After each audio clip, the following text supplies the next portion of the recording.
আসসালামু আলাইকুম রহমতুল্লাহি তাআলা ওয়া বারাকাতুহু নাহমাদুহু ওয়া নুসাল্লি আলা রাসূলিহিল কারীম। একটি বিষয়কে কেন্দ্র করে আমি লাইভে আসা। আমি গুনাহগার, আমার এলেম নাই, জ্ঞান নেই।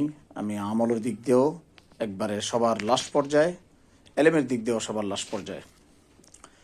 একটি কথা ইদানিং খুব বেশি প্রচার হচ্ছে ভিডিও এবং লেখনির মাধ্যমে, যে অমুক দরবারে এই ভণ্ডামি আছে কিনা তা পরীক্ষা করার জন্য গুম্বিদ শরীফকে নির্ভর করা হচ্ছে, গুম্বিদ শরীফের উপর। যে অমুক দরবারে গুম্বিদ নাই, অতএব এটা হক দরবার।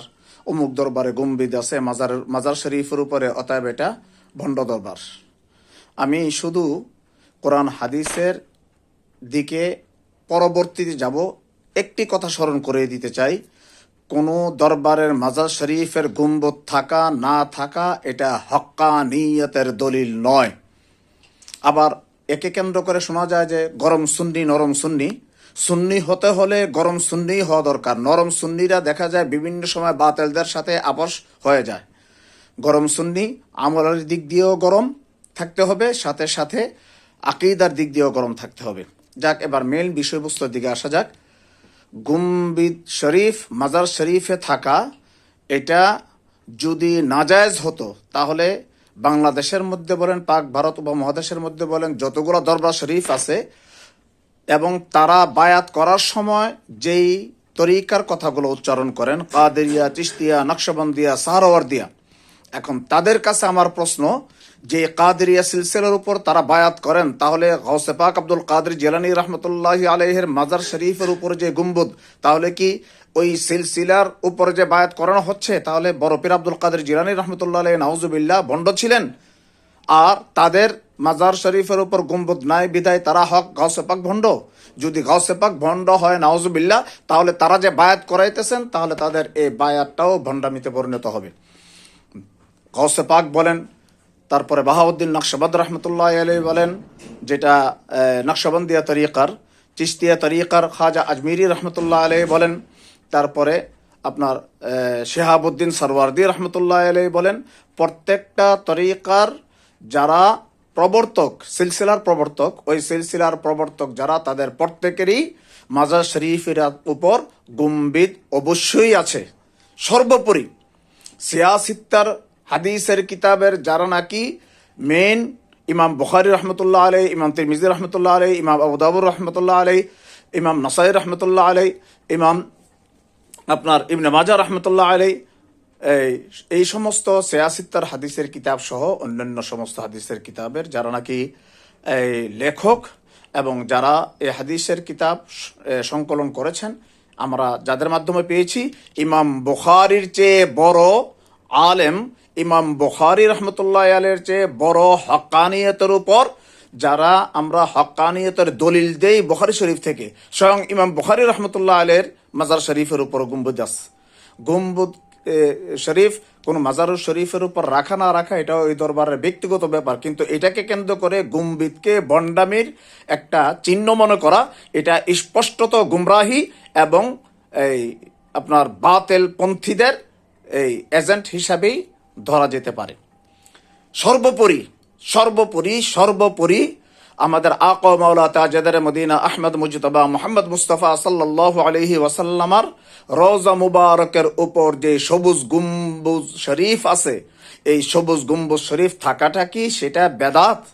সেটা কি এই বেদাতের অন্তর্ভুক্ত? নাউজুবিল্লাহ নাউজুবিল্লাহ নাউজুবিল্লাহ। অথচ ওই সমস্ত দরবার থেকেই সবুজ গম্বুজের দিকে তাকিয়ে চোখের পানি ছেড়ে দিলে নবীজির দিদার নসিব হয়, এই ধরনের সবুজ গম্বুজ শরীফের কত গুণ কীর্তন করা হয়।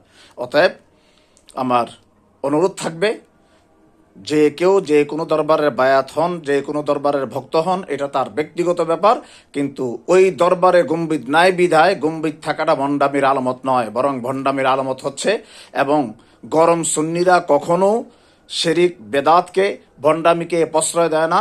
যে সমস্ত মাজার এই আপনার ভণ্ডামি চলে, এদের বিরুদ্ধে তারা সোচ্চার। শুধুমাত্র পায়জামা, পাঞ্জাবি, টুপি এগুলা পরার দ্বারাই হক্কানিয়তের প্রমাণ হয় না, এগুলা একটা অংশ মাত্র। সাথে সাথে আকীদার বিশুদ্ধতা এবং সাথে সাথে আমলের পরিপূর্ণতা, সাথে সাথে ওই সিলসিলা বাতিলের সাথে আপোষ করে না, আপোষহীন তারা। এই ব্যাপারগুলা, আরো কিছু ব্যাপার আছে যেগুলা সুন্নিয়তের জন্য দলিল, হক্কানিয়তের দলিল। এই এটা সবাই খেয়াল রাখতে হবে। আপনারা খেয়াল করে থাকবেন, একজন গরম সুন্নি এই পর্যন্ত বলে নাই যে মাজারে সেজদা দেওয়া জায়েজ, মাজারে সেজদা করা যাবে, কোনো পীর ও মুর্শিদকে সেজদা করা যাবে, কেউ বলে নাই। একমাত্র সেজদার মালিক আল্লাহ রব্বুল আলামিন। আল্লাহ ছাড়া অন্য কাউকে সেজদা করা হারাম, এবং সেজদা এই করার প্রশ্নই আসে না। মাজার শরীফ বলেন, মা বাবার কদম বলেন, উস্তাদের কদম বলেন, ইত্যাদি কদম বসি করা যেতে পারে, পীর ও মুর্শিদের কদম বসি করা যেতে পারে, উস্তাদের শিক্ষক মন্ডলীর কদম বসি করা যেতে পারে, বয়োজ্যেষ্ঠ যারা মুরব্বিয়ানে কেরাম আছেন, বাবা, চাচা, খালু, পর্দার নির্দিষ্ট পর্দা বজায় রেখে তাদেরকে কদম বসি করা যেতে পারে। সেজদা কখনো জায়েজ হবে না। অতএব এই বেশি ভালো সাজতে যাওয়া ভালো না, কারণ গ্রাম বাংলায় একটা কথা আছে, বেশি বালা বালা না। তো যেটা শরীয়তে যেই দিক নির্দেশনা দেওয়া আছে, যেদিকে যতটুক যাওয়া দরকার, যেদিকে যতটুক আমার জ্ঞানের পরিধি আছে, সেই অনুযায়ী আমাদেরকে আলোচনা করা উচিত এবং কথা বলা উচিত। এই গম্বিদ শরীফকে কেন্দ্র করে সেটাকে কোনো দরবার ভণ্ড, গম্বিদ না থাকলে হক, বা গম্বিদ শরীফ থাকলে ভণ্ড, গম্বিদ শরীফ না থাকলে ভণ্ড, গম্বিদ শরীফ থাকলে হক, এটা না। হক্কানি দরবার বলেন, এটা হচ্ছে দুইটা বিষয়কে কেন্দ্র করে, আবারও বলছি দুইটা বিষয়কে কেন্দ্র করে। একটা হচ্ছে আপনার আকীদার বিশুদ্ধতার উপর অটল থাকা, সাথে সাথে আমল, শরীয়তের আমলের দিক এটার পরিপূর্ণ থাকা। তো এদিকে খেয়াল রেখেই সবাই নিজের বক্তব্য প্রকাশ করবেন। আল্লাহ রাব্বুল আলামিন আমাদের সবাইকে সঠিকটি বোঝার তৌফিক দান করুন। আসসালামু আলাইকুম ওয়া রাহমাতুল্লাহ।